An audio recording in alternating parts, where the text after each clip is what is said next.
அஸ்ஸலாமு அலைக்கும். போன மினி விலாகோட கண்டினியூஷன் தான் இந்த மினி விலாக். சென்னை ரீச் ஆனதும் ரூமுக்கு போய் கொஞ்சம் நேரம் தூங்கி ரெஸ்ட் எடுத்துகிட்டு ரூம்லேயே பார்த்திங்கன்னா பிரேக்ஃபாஸ்ட்டும் அரேஞ்ச் பண்ணியிருந்தாங்க. நம்ம மேரேஜுக்கு போயிருந்தோம் இல்லையா அவங்களே.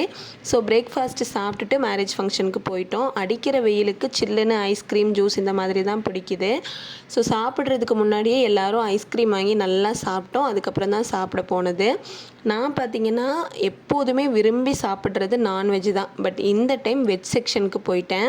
இந்த வெயிலுக்கா என்னன்னு தெரியல, நான்வெஜ் சாப்பிட்டா சுத்தமாகவே செட் ஆக மாட்டேங்குது. ஏதாவது ஒன்று பண்ணிக்கிட்டே இருக்குது.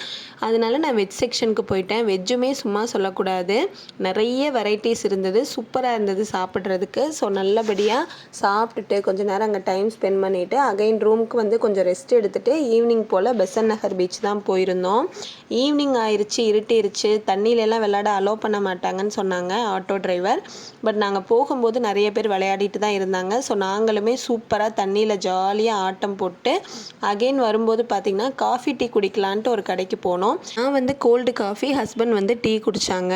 தண்ணியில் விளையாடினாலையான்னு தெரில, எல்லாத்துக்கும் பயங்கரமான பசி. ஸோ ஃபஸ்ட்டு வந்து ஸ்நாக்ஸ் அந்த மாதிரி ஆர்டர் பண்ணோம். அதுக்கப்புறம் நூடுல்ஸ், ஃப்ரைட் ரைஸ்ன்னு ஒவ்வொன்றா ஆர்டர் பண்ணி சாப்பிட ஆரம்பித்தாச்சு. அதுக்கப்புறம் இந்த சீ ஃபுட் எல்லாமே முன்னாடி இல்லை கடை உள்ளதாக இருந்துச்சு. ஸோ அங்கே போய் கொஞ்சம் ஃபிஷ்ஷு, கிராப்பு எல்லாமே வாங்கிட்டு வந்திருந்தாங்க. ஸோ விதவிதமாக ஆர்டர் பண்ணி அங்கேயே உட்காந்து சாப்பிட்டு டின்னரை முடிச்சாச்சு. பசங்களுக்கு பார்த்திங்கன்னா ஊட்டுறதுக்காண்டி டிஃபன் மட்டும் வேறு ஒரு கடையில் போகிற வழியில் பார்சல் வாங்கியிருந்தோம். இட்லி வாங்க சொல்லியிருந்தேன், ஆப்பந்தான் இருக்குன்ட்டு வாங்கியிருந்தாங்க.